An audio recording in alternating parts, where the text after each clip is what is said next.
Hello dear viewers, I am Dr. Shravya, fertility consultant here at 49 Hospitals, Secunderabad.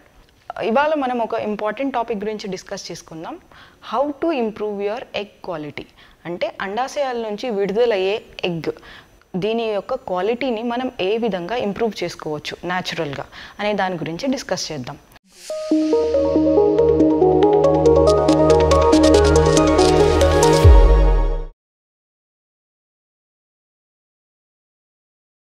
So అసలు మనకి egg quality అంటే ఏంటి, దేనివల్ల ఇది ఎఫెక్ట్ అవుద్ది అనేది ఫస్ట్ తెలుసుకోవాలి. సో ఎగ్ క్వాలిటీకి ముఖ్యమైనగా ఏంటి ఇంపార్టెంట్ అంటే ఏజ్. సో మన ఏజ్ పెరిగే ఏజ్తో ఆడవాళ్ళకి లిమిటెడ్ నెంబర్ ఆఫ్ ఎగ్స్ ఉంటాయి. సో ఈ ఓవేరియన్ రిజర్వ్ అనేది వయస్సుతో పాటు తగ్గుతూ వెళ్తుంది. సో ఎగ్ రిజర్వ్ తగ్గుతూ వెళ్ళే కొద్దీ నంబర్తో పాటు క్వాలిటీ కూడా తగ్గుద్ది. సో ఇది ఒక ఇంపార్టెంట్ పాయింట్ అనమాట. సో మనం ఎంత ఎర్లీగా ప్రెగ్నెన్సీ ప్లాన్ చేస్తే అంత బెటర్ ఉంటుంది. So usually the best advice that I can give you is do not postpone pregnancy. అంటే మనకి రీప్రొడక్టివ్ లైఫ్ స్పాన్ ఒక బయోలాజికల్ క్లాక్ ఉంటుంది.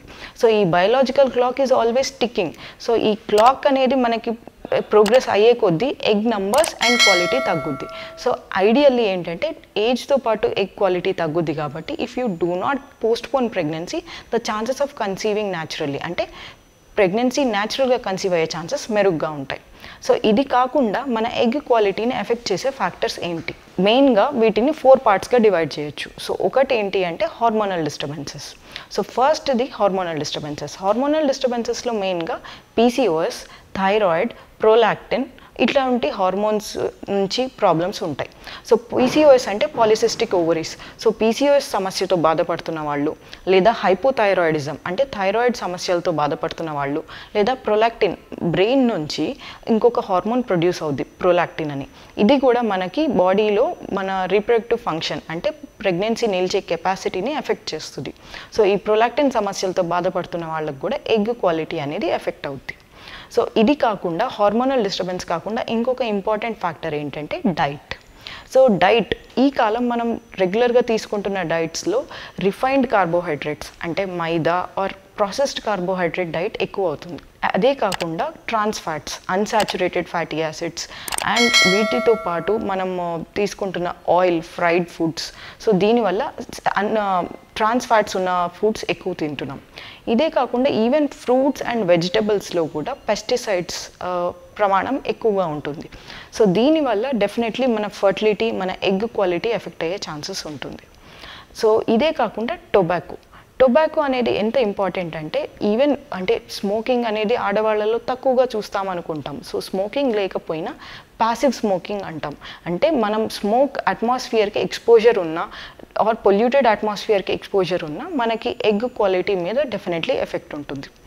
ఇవే కాకుండా సప్లిమెంట్స్. సో నార్మల్గా న్యాచురల్గా ఎగ్ క్వాలిటీ ఇంప్రూవ్ చేయను, there are a few supplements. So మనకి ఎగ్ క్వాలిటీ ఎఫెక్ట్ చేసే ఫ్యాక్టర్స్ తెలుసుకున్నాం కాబట్టి దీన్ని ఎలా ఇంప్రూవ్ చేసుకోవచ్చు అనేది మనం తెలుసుకోవాలి. సో ఇంప్రూవ్ చేసుకోను first thing hormonal disturbances. So hormone disturbances మనం డెఫినెట్లీ హార్మోన్ డిస్టర్బెన్స్ వల్ల ఎగ్ క్వాలిటీ ఎఫెక్ట్ అయితే ఆ హార్మోన్ డిస్టర్బెన్స్ కరెక్ట్ చేస్తే కానీ ఎగ్ క్వాలిటీ ఇంప్రూవ్ కాదు. సో పీసీఓఎస్ పాలిసిస్టిక్ ఓవరీస్ అనేది ఒక లైఫ్ స్టైల్ డిజార్డర్. సో ఈ లైఫ్ స్టైల్ డిజార్డర్లో మెయిన్గా ఏంటి అంటే ఒబేసిటీ అంటే బరువు ఎక్కువగా ఉండటం, ఆండ్రోజన్ ఎక్సెస్ అంటే ఆడవాళ్ళ బాడీలో మేల్ హార్మోన్ ఎక్సెస్ అవ్వటం వల్ల బాడీ మీద ఫేషియల్ హెయిర్, బాడీ మీద ఎక్సెస్ హెయిర్ అట్లాంటివి మేనిఫెస్ట్ అవుతాయి. సో ఇది మెయిన్గా ఏంటి అంటే మనం డైట్, లైఫ్ స్టైల్ మోడిఫికేషన్స్తో పాటు ఫ్యూ మెడికేషన్స్ తీసుకొని పీసీఓఎస్ కండిషన్ని కంట్రోల్లో పెట్టుకోవచ్చు. సో ఇదే కాకుండా ఒకవేళ మనకి థైరాయిడ్ డిస్టర్బెన్సెస్ ఉన్నాయనుకోండి, అవి కరెక్ట్ చేసుకోగలిగితే మనకి ఎగ్ క్వాలిటీ అనేది ఇంప్రూవ్ అవుతుంది. సో హార్మోన్ డిస్టర్బెన్సెస్తో కానీ మన ఎగ్ క్వాలిటీ ఎఫెక్ట్ అవుతుంది అనుకుంటే డెఫినెట్లీ రూట్ కాజ్ వరకు వెళ్ళి ఈ హార్మోన్ డిస్టర్బెన్స్ కరెక్ట్ చేస్తే కానీ ఎగ్ క్వాలిటీ ఇంప్రూవ్ కాదు. అండ్ సెకండ్ థింగ్ ఏంటి డైట్. సో డైట్ వైజ్ ఏంటి అంటే best thing would be to take balanced diet. అంటే మనం తినే దాంట్లో సరిసమానంగా ఉండాలి, ప్రోటీన్స్ కానీ ఫ్యాట్స్ కానీ కార్బోహైడ్రేట్స్. సో ప్రోటీన్స్, ఫ్యాట్స్, కార్బోహైడ్రేట్స్తో పాటు ఫ్రూట్స్ అండ్ వెజిటబుల్స్. సో మీరు స్పెసిఫిక్గా ఇన్ఫర్టిలిటీతో ప్రాబ్లం ఉంటే డెఫినెట్లీ ఒక డైటీషియన్ కన్సల్ట్ అయ్యి ఒక బ్యాలెన్స్డ్ డైట్ చార్ట్ తీసుకోగలిగితే బెటర్ ఉంటుంది. అండ్ ఫ్రూట్స్, వెజిటబుల్స్ కూడా ఆర్గానిక్ పద్ధతిలో పండించిన యాక్సెస్ ఉంటే డెఫినెట్లీ పెస్టిసైడ్స్ వీటి ఎక్స్పోజర్ తగ్గుద్ది. ఇదే కాకుండా lots of water and healthy exercise. So ఇది కూడా మన ఎగ్ క్వాలిటీని ఇంప్రూవ్ చేస్తుంది. And at the same time addictions or passive smoking ఇవి అవాయిడ్ చేయగలిగితే definitely better. And now coming to supplements. Right now in the market there are lot of supplements, అంటే చాలా supplements available ఉన్నాయి మనకి. So వీటిలో 2 ముఖ్యంగా కామన్గా అడ్వైస్ చేస్తుంటాం మేము ఎగ్ క్వాలిటీ గురించి. ఒకటి DHEA, 2 coenzyme Q. So DHEA అనేది ఒక మేల్ హార్మోన్, బట్ అది ఆడవాళ్ళ బాడీలోకి వెళ్ళి ఈస్ట్రోజన్గా కన్వర్ట్ అయ్యి and at the same time egg క్వాలిటీని ఇంప్రూవ్ చేసే పద్ధతి ఉంటుంది. సో ఈ DHEA few years back DHEA మీద చాలా పేపర్స్ వచ్చాయి. DHEA నంబర్స్, ఎగ్ నంబర్స్ పెంచుద్ది, ఎగ్ క్వాలిటీ పెంచుద్దని. బట్ రైట్ నౌ మనకి కరెంట్ సినారియోలో ఏంటంటే DHEA ఎంత ఇంప్రూవ్మెంట్ ఉంటుంది అని డెఫినెట్గా చెప్పలేము, బట్ పార్షియల్ బెనిఫిట్ అయితే ఉంటుంది. బట్ DHEA మెడికేషన్స్ ఆల్వేస్ మీ రిప్రొడక్టివ్ మెడిసిన్ కన్సల్టెంట్ ప్రిస్క్రిప్షన్ బేస్డే తీసుకుంటే బెటర్. ఓవర్ ద కౌంటర్ కొనుక్కొని వాడటం వల్ల మనకి ఇంప్రూవ్మెంట్ ఉంటుందా అంటే అది case to case basis decide చేస్తాం ఎవరికి DHEA బెనిఫిట్ ఉంటుంది, ఎవరికి బెనిఫిట్ ఉండదు అని. ఇదే కాకుండా మనం ఇంకొకటి ఆలోచించాల్సింది ఏంటంటే కోఎన్జైమ్ Q. కోఎన్జైమ్ Q అనేది లేటెస్ట్గా అవైలబుల్ ఉన్న డ్రగ్. సో ఇది ఏంటంటే it is called mitochondrial energiser. So ఎలా అంటే మనకి ప్రతి బాడీలో, ప్రతి సెల్లో ఏంటంటే మైటోకాండ్రియా అని ఉంటాయి.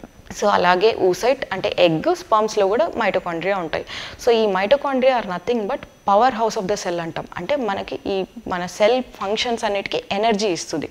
సో ఈ మైటోకాండ్రియా పని చేయడానికి కావాల్సింది కోఎన్జైమ్ Q.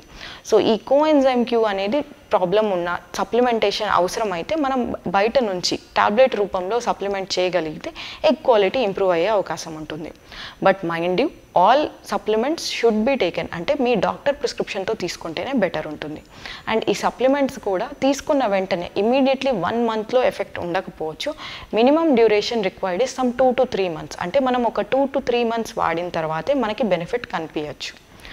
బట్ ఈ మనం డిస్కస్ చేసిన ఫ్యాక్టర్స్ కన్నా మోస్ట్ ఇంపార్టెంట్ ఫ్యాక్టర్ ఏంటంటే ఏజ్. సో ఆబ్వియస్లీ మనం ఈ ఫ్యాక్టర్స్ ఎన్ని కరెక్ట్ చేసినా ఇఫ్ ద ఆడవాళ్ళ ఏజ్ ఎక్కువ ఉందనుకోండి డెఫినెట్లీ ఊసైట్ క్వాలిటీ ఎఫెక్ట్ అయి ఉంటుంది. So main problem with egg quality అంటే న్యాచురల్గా ఇంప్రూవ్ చేయని ప్రాబ్లం ఏంటి అంటే ఇప్పుడు మనం స్పర్మ్ క్వాలిటీ తీసుకున్నాం అనుకోండి, సెమెన్ శాంపుల్ మనకి బయటకు వస్తుంది. సో స్పర్మ్స్ మనం బయట అనలైజ్ చేస్తాం. సో మెడిసిన్స్ తీసుకున్న తర్వాత క్వాలిటీ ఇంప్రూవ్ అయిందా లేదా అనేది మనకి ఇమీడియట్గా తెలుస్తుంది. బట్ ఎగ్ క్వాలిటీ అనేది మనకి బయటకి కనపడదు. సో నార్మల్గా మనకి స్కాన్లో కనిపించేది ఫాలికల్ అంటాం. సో ఎగ్ అనేది మనకి బయటకి ఓన్లీ IVF పద్ధతిలో తెలుస్తుంది.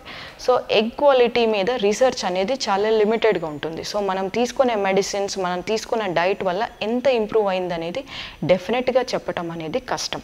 సో డెఫినెట్లీ ఒకవేళ ఏజ్ అడ్వాన్స్ అయ్యి ఎగ్ క్వాలిటీ ఎఫెక్ట్ అవుతుంది అంటే రీప్రొడక్టివ్ మెడిసిన్ని కన్సల్టెంట్ని కన్సల్ట్ అవ్వటం బెటర్ ఉంటుంది.